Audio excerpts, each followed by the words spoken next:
Bismillahirrahmanirrahim. Razu lesson 43 of MS Word 2016. درې څلوېښتم نمبر ده چې زموږ تاسو سره ریویو ټاپ دی. نن موږ تاسو په ریویو ټاپ کې لکه څه ولولو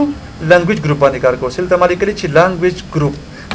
کنټرول ډبلیو کنټرول پلس ان بل مطلب تاسو کو سنويشته مو کړل سره دا دی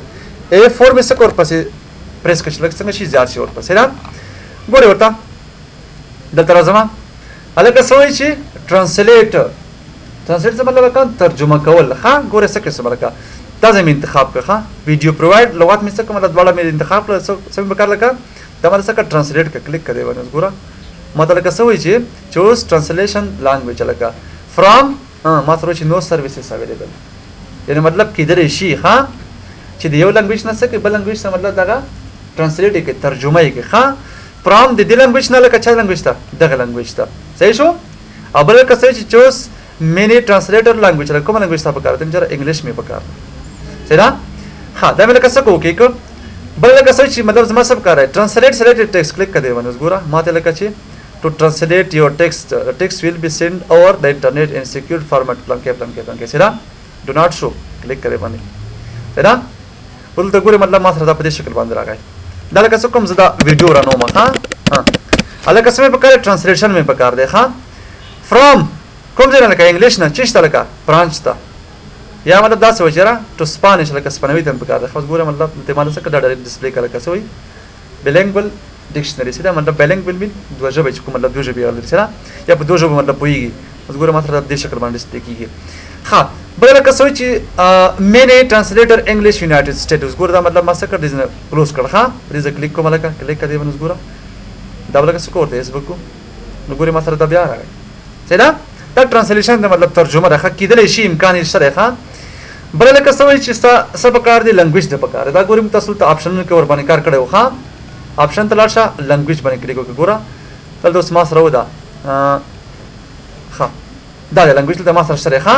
دا موږ تاسو مخکې وسه دلته بیا تر راغله تکرار راغله ګوره زه په دې کلیک کوم لکه سیټ پروفینګ لنګویج ګوره الکه زما کوم لنګویج اوس پکاره ده ما ته کوی چې مارک سلیکټډ ټیکسټ اس اوس ګوره زه چې لیکل کوم په کوم لنګویج باندې ده انګلیسي باندې ده کنه دا اوس مطلب وړي چې بدل کې کلیک کړئ ونه قسمه پکار ده پرشن ایران مطلب پکار ده یا مطلب تنور غلطه څه کوته عربیک مطلب پکار ده یو اس ای والا صحیح شو دلته مطلب مختلف قسم لنګویج څه کولای شي هغه کتل شي جرمنی مطلب پکار ده فرانسوي ده پکار ده څه کوته نه خو نیوزیلند ولا پکار ده خو زماله کسب پکار بس امدا یو کې ولا سیده بل لکه څه چې ډو ناٹ چیک سپیلینګ اور ګرامر دما فالوي ورته بیا د مطلب تاسو مر ګرامري غلطي کوي نه چیک کوي دا صحیح نه ده detect language automatically څه کوم مطلب language هغه detect کوي اوس ګورل ته مطلب ما سره language دی انګلیش ته دا سم فالوي ابل که څه سټیټس ډیفالت کلیک کړئ باندې اوس ګوره مور څه نه خپل چیرې یونایټډ سټیټ مله څه کله تل لپاره انداز فرق کوي اوکې کله کدا څه اوکې کا ورته بل که چې ما سره یوز language preference کلیک کړئ باندې ګوره نو ما خبره بیا وکړه کوم چې تاسو ورډ آپشن په ور باندې کار کړو چې لکه مطلب دا زما کوم ته ایډیټینګ لنګویج لکه دغه د ایډیشنل لنګویج مطلب نور غوړي چې ته انسټال کوته پښتو په کار پی پریس کا وګوره دا لکه پښتو دا ملګری څه ورته کړل سیدا دې بره کوم تاسو مطلب سټیپ بای سټیپ کار کړو چې مطلب چې مطلب څه زما څه په کار دی ډسپلی لنګویج ملګری په کار ده هیلپ لنګویج مې په کار ده او دا سه نور سیدا نو دا زموږ تاسو سره لنګویج ګروپ چې تاسو ولوسو